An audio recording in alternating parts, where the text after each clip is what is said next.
नमस्कार आणि welcome back. आपण किचनमध्ये रोज काम करत असताना आपले रिक्वायरमेंट दरवेळेस चेंज होत असतात. तर त्यानुसार आपण आपलं किचन ऑर्गनाईज करतो आणि जास्तीत जास्त जागा आपण निर्माण करायचा प्रयत्न करत असतो. त्याचबरोबर जर आपल्याकडे काही टाकाऊ वस्तू असेल तर आपण सगळ्याच गृहिणी काही ना काहीतरी प्रयत्न करतो की त्याचा चांगला उत्तम उपयोग कसा करता येईल. तर आजच्या व्हिडिओमध्ये असेच काही किचन ऑर्गनायझेशन हॅक्स आपण पाहणार आहोत, ज्यामुळे आपल्या किचनमध्ये थोडीफार जागा निर्माण होईल आणि जुन्या वस्तूंचाही चांगला उपयोग होईल. चला तर मग आजच्या व्हिडिओला सुरुवात करूया.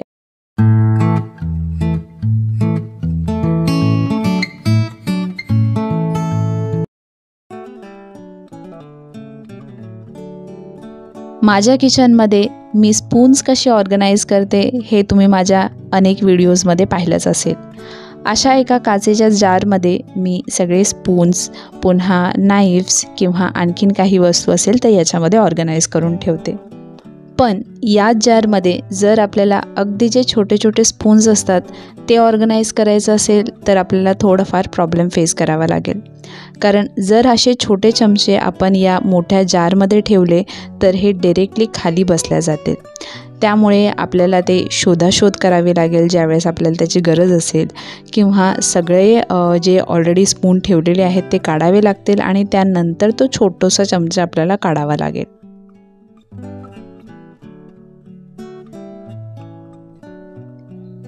तर हे सगळे छोटे छोटे स्पून्स ठेवण्यासाठी आपल्या घरामध्ये भरपूर अशा छोट्या छोट्या वस्तू ठेवलेल्या असतात ज्या आपण वापरात आणू शकतो.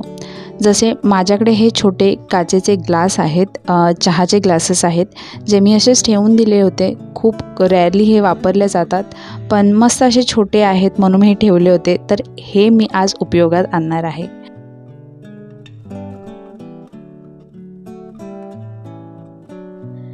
तर या ग्लासची साईज तर छोटी आहेच, त्याचबरोबर याची जी हाईट आहे तीही कमी असल्यामुळे आपल्याला हे छोटे स्पून्स इझिली ठेवता येतात. त्याचबरोबर ते व्यवस्थित त्याच्यामध्ये राहतात, खाली पडल्या जात नाही आणि आपल्याला इझिली ॲक्सेसेबलही असतात. तर अशाच प्रकारे तुमच्याकडेही ठेवणीतले काही छोटे छोटे जुन्या वस्तू असतील किंवा जुने ऑर्गनायझर असतील तर ते तुम्ही इथे उपयोगी आणू शकता.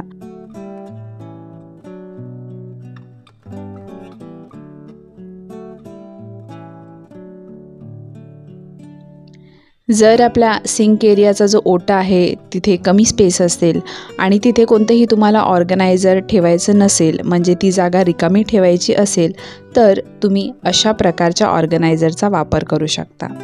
हे ऑर्गनायझर डायरेक्टली तुम्ही नळाला लावू शकता, जेणेकरून जो सिंक एरियाचा प्लॅटफॉर्म आहे किंवा तिथली जी जागा आहे तिथे कोणतंही ऑर्गनायझर ठेवायची गरज नाही. हे ऑर्गनायझर असं स्टीलमध्ये येतं आणि याच्या साईडला जे हे हँडल दिलेलं आहे हे आपल्याला नळाला लावून द्यायचं आहे आणि दुसऱ्या साईडने आपण त्याला पॅक करून घ्यायचं आहे. आणि ज्यावेळेस आपल्याला याची क्लिनिंग करायची असेल तेव्हाही आपण याला इझिली काढू शकतो आणि क्लिनिंग करू शकतो. हे पहा, अशा प्रकारे जसं तुम्हाला नळाला ॲडजस्ट करायचं आहे तेवढ्या हाईटला तुम्ही हे ऑर्गनायझर लावून घेऊ शकता आणि दुसऱ्या साईडने आपण याला पॅक करून घ्यायचं आहे. हे ऑर्गनायझर चांगलं स्टर्डी आहे आणि नळालाही एकदम फिट होऊन जातं आणि आपला जो सिंकचा आजूबाजूचा एरिया आहे तोही मोकळा राहतो. तिथेही तुम्हाला कोणतंही वेगळं ऑर्गनायझर ठेवायची गरज नाही.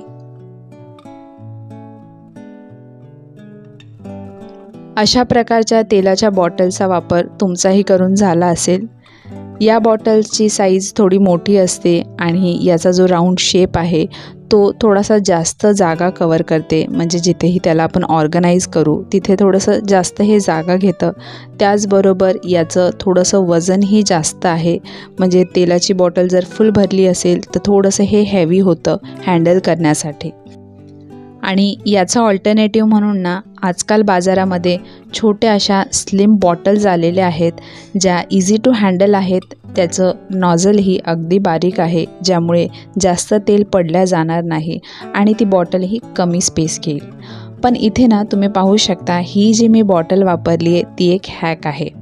माझ्याकडे एक रिकामी सॉसची बॉटल होती, तर त्या बॉटलमध्ये मी तेल ठेवलेलं आहे आणि या बॉटलचं जे वरचं तोंड आहे तेही बारीक असल्यामुळे खूप जास्त तेल याच्यामधून पडत नाही. त्याचबरोबर ही बॉटल हँडल करण्यासाठी इझी आहे, कारण याचं वेट कमी असतं. आणि ही स्टीलची मोठी बॉटल जेवढी जागा घेते त्याच्या कंपॅरिझनमध्ये जी सॉस बॉटल आहे ती अगदी कमी जागेत फिट होऊन जाते.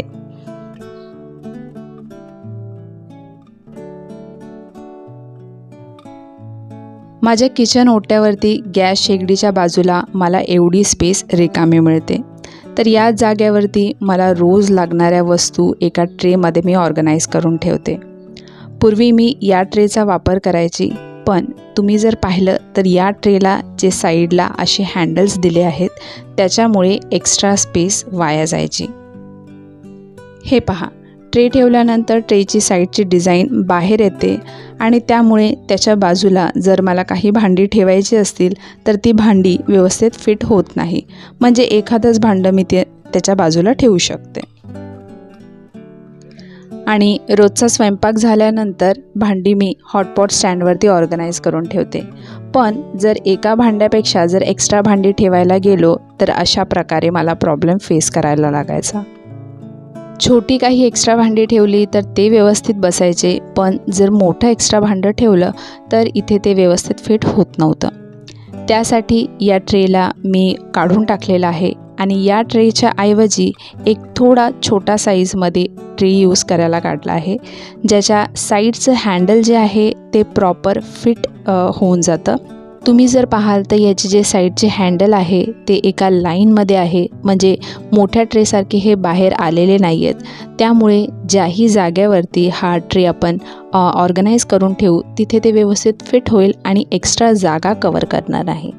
त्याचबरोबर याच्या बाजूला मी कोणतीही जी भांडी ठेवू ती भांडी व्यवस्थित फिट होऊन जातील, भले मोठं असो किंवा छोटं भांडं असो. तर अशा प्रकारे आपल्या किचन प्लॅटफॉर्मवरती आपल्याला जेवढी जागा अवेलेबल आहे त्या जागेवरती कोणत्या वस्तू आपल्याला ऑर्गनाईज करून ठेवायच्या आहेत, आपल्याला कोणती रिक्वायरमेंट आहे याचा आधी विचार करून व्यवस्थित तशा प्रकारे आपण तिथे ऑर्गनायझर्स ठेवायचं आहे, जेणेकरून एक्स्ट्रा स्पेस वाया जाणार नाही आणि आपले वस्तूही व्यवस्थित तिथे फिट होऊन जातील. आपल्या किचनमधले जे ट्रॉली ड्रॉवर्स असतात त्याची सगळ्यांची साईज वेगवेगळी असते. आपल्या बहुतेक जणांचा जो फर्स्ट ड्रॉवर असतो तो थोडा हाईटमध्ये छोटा असतो, कारण तिथे वस्तूही तशा आपल्याला ऑर्गनाईज करायच्या असतात. पण या जागेवरती जर आपल्याला काही बरण्या ठेवायच्या असतील तर अशा छोट्या बरण्याही इथे व्यवस्थित फिट होत नाहीत. थोडीशी त्यांची साईज मोठी पडते आणि याच्यापेक्षाही छोट्या बरण्या मला अजूनपर्यंत भेटलेल्या नाहीत. तर त्यासाठी ना मी इकडे वापरणार आहे कॉफीच्या अशा छोट्या बॉटल्स. कारण तुम्ही पाहिलंच असेल, कॉफीच्या ज्या या छोट्या बॉटल्स आहेत त्याची साईज एकदमच कमी असते, त्यामुळे कोणत्याही छोट्या जागेवरती या इझिली फिट होऊन जातात. त्याचबरोबर या बरण्या काचेच्या आणि ट्रान्सपरंट असल्यामुळे आपल्याला इझिली समजतं की याच्यामध्ये आपण काय ठेवलेलं आहे. तर अशा प्रकारे ड्रॉवरमध्ये मी साईडला या सगळ्या छोट्या बरण्या ऑर्गनाईज करून ठेवल्या आहेत, ज्याच्यामध्ये रोज लागणारे जे सुखे मसाले आहेत ते ठेवलेले आहेत, जे मला डेली यूज होतात. याचबरोबर जर तुम्ही मागे पाहाल तर मागेही मी एक छोटीशी डाबर हनीची काचेची बॉटल ठेवलेली आहे. तर तीही छोट्या साईजमध्ये आहे, म्हणून इझिली इथे फिट झालेली आहे. तर अशाच प्रकारे तुम्हीही आपल्या रिक्वायरमेंटनुसार आपल्या घरामध्ये जर काही टाकाऊ वस्तू असतील तर त्याचा असा उपयोग करू शकता.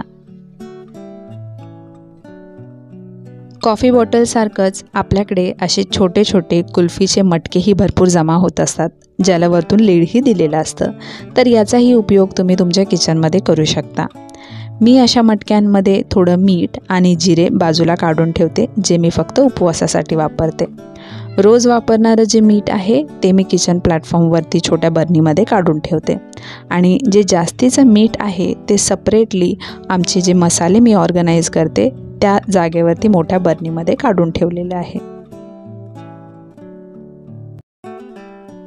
आता तुम्ही माझ्या इतर व्हिडिओजमध्ये पाहिलंच असेल की कांदे आणि बटाट्यांना मी किचन ओट्यावरती अशा प्रकारे बास्केट्समध्ये ऑर्गनाईज करून ठेवते. पण कांदे आम्ही जरा जास्त भरून ठेवतो. कांद्याची ऑलरेडी एक मोठी गोण भरून ठेवतो आणि ती बाहेर मी बॅल्कनीमध्ये ठेवते. आणि जसे मला कांदे डेली यूजसाठी लागतील तसे मी बास्केटमध्ये काढून ठेवते. तर इथलं आता एक बास्केट मी काढून टाकणार आहे आणि एकाच बास्केटमध्ये थोडंसं पार्टिशन करून एका साईडला कांदे, बटाटे आणि लसूण ऑर्गनाईज करून ठेवणार आहे. कारण जे ऑर्गनायझर मी ओट्यावरती ठेवलं आहे त्याची जी वरची स्पेस आहे त्या जागेवरती मला इतर छोट्या छोट्या वस्तू ठेवायच्या आहेत. तर इथे मी आधी एक ट्रे ठेवून देणार आहे आणि याच्यावरती रोज लागणाऱ्या छोट्या छोट्या वस्तू ऑर्गनाईज करून ठेवणार आहे, ज्यामुळे इथली जागा व्यवस्थित युटिलाइज होते आणि सगळ्या वस्तूंनाही जागा मिळून जाते. तर अशा प्रकारे आपल्या रिक्वायरमेंटनुसार एखाद्या जागेमध्ये थोडासा बदल करून व्यवस्थित तिथे इतर वस्तू ऑर्गनाईज करून ठेवता येईल. माझ्याकडे जो हा तवा आहे तो लोखंडी तवा आहे, त्यामुळे त्याचं वेटही भरपूर जास्त आहे. आणि तुम्ही पाहू शकता याचं जे साईडचं हँडल आहे ते तुटलं आहे, त्यामुळे याला ड्रॉवरमध्ये ठेवण्यासाठी थोडंसं अवघड पडतं. तर याला मी गॅस स्टोवच्या बाजूला जी थोडीशी जागा रिकामी आहे तिथे ऑर्गनाईज करून ठेवते, ज्यामुळे हे इझिली ॲक्सेसेबल होतं आणि हँडलही करता येतं. तर आजचा व्हिडिओ मी इथेच एंड करते आणि आशा आहे की व्हिडिओ तुम्हाला आवडला असेल. पुन्हा भेटूया एका नवीन व्हिडिओसहित. तोपर्यंत मस्त रहा, हसत रहा आणि स्वतःची काळजी घ्या. धन्यवाद.